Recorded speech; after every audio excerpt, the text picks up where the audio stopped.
Hello जी, राधे राधे। कैसे हो आप सब? आशा करती हूँ आप सभी अच्छे होंगे। स्वागत है आपका फिर से एक नए ब्लॉग में। और ये ब्लॉग है 2 अप्रैल दिन बुधवार का। सुबह के बजे हैं अभी 8:30 और सुबह के काम हो गए हैं शुरू। तो सबसे पहले कर लेते हैं यहाँ की साफ़ सफाई। आज डस्टिंग करेंगे बाहर वाले रूम की, क्योंकि अब छोटे छोटे कीड़े हैं, कीटनाशक हैं, छोटे छोटे कीड़े हैं जैसे कि छिपकली है, मकड़ी हैं, और ये सब छोटे छोटे कीड़े आने लगे हैं। तो मकड़ी अपना जाला बनाने लग गई है और हवाएं इतनी तेज़ चलती हैं तो कि धूल आ ही जाती है, ना आते हुए भी थोड़ी बहुत धूल आ ही जाती है।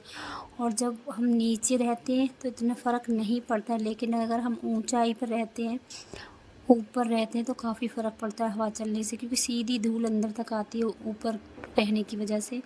और आप देख सकते हो दोनों तरफ से गेट भी मेरे खुले हुए हैं, तो जिसकी वजह से हर समय दरवाज़ा खुला रहता है, तो धूल मिट्टी ना चाहते हुए भी आती ही रहती है। तो सारी दीवारें, सारे छत को अच्छे से पोंछने के बाद, झाड़ने के बाद अब करूँगी मैं यहाँ की सफाई, क्योंकि जाले लग गए थे।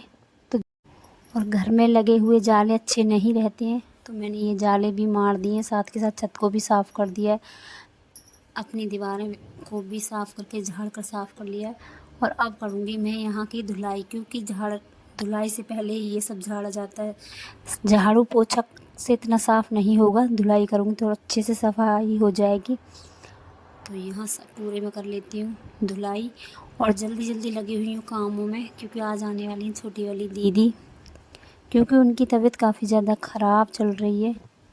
तो उनके कुछ टेस्ट हुए हैं, तो हमने सोचा, हमारे संपर्क में एक डॉक्टर है, हम सभी वहाँ पर जाते हैं, संपर्क तो नहीं बोलूँगी लेकिन हाँ, हम सभी लोग वहीं पर जाते हैं।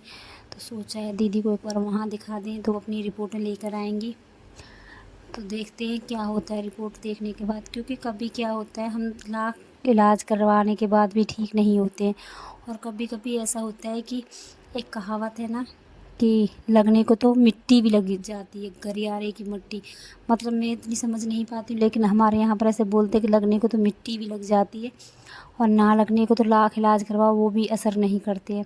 तो देखते हैं क्या होता है। तो दीदी को आज बुलाया है, तो दीदी आ जाएंगी। दिन में तो फटाफट कर लेती हूँ मैं घर के काम, और अभी समय ज़्यादा नहीं हुआ, सुबह के अभी 8:30 ही बजे हैं।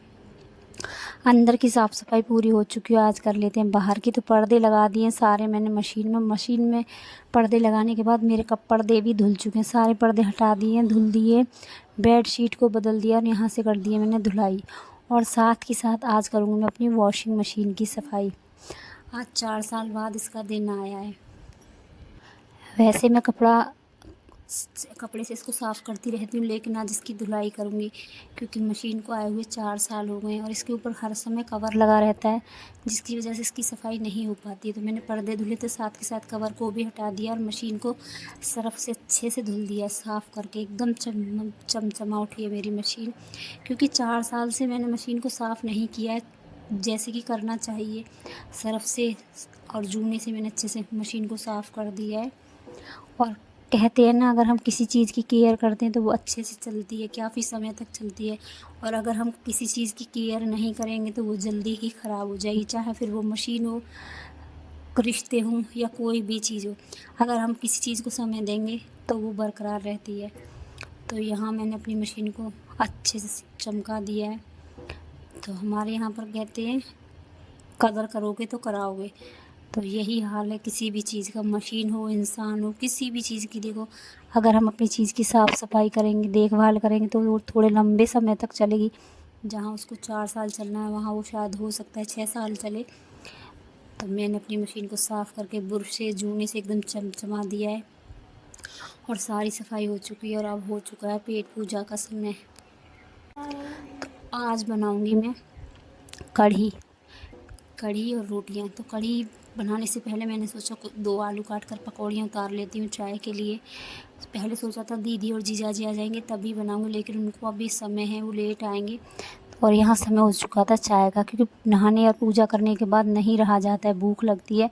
तो 2 आलू काटे, पकौड़ियाँ बना ली, सबके लिए चाय भी तैयार कर ली, और चाय पीने के बाद सीधा कढ़ी को छौंक लगा दिया। कढ़ी मेरी बन चुकी है, और अभी समय ज़्यादा नहीं हुआ है, 11 बजे, और मेरा काम यहाँ का सारा ख़त्म हो चुका है।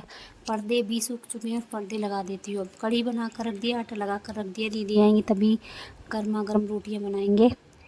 तो यहाँ पर्दे लेकर आ गई हूँ, लगा देती हूँ सभी पर्दे। और जैसे ही मैं पर्दे लगाने लगी उसमें एक चिंगारी सी निकली, क्योंकि आजकल के मौसम में ज़्यादातर मैंने ये देखा है कि कपड़े को कपड़ा अगर आपस में टच होता है, कपड़े में कपड़ा टच होता है, जो कि सिल्क का कपड़ा होता है, थोड़ा बहुत भी सिल्क होता है कपड़े में, तो वो उसमें से चिंगारी जैसी निकलती है। तो वही निकली। मैंने सोचा शायद से सांप आ गया, तो मैंने पर्दे ही फेंक दिए। तो चलो खैर, पर्दे मैंने यहाँ लगा दिए और अब समय हो चुका है, 2 बज चुके हैं और दीदी आ गई, और धूप आप देख सकते हो कितनी तेज़ है। तो चलो अब दीदी आ चुकी हैं, चाय नाश्ता करेंगे। मिलते हैं अब अगले ब्लॉग में।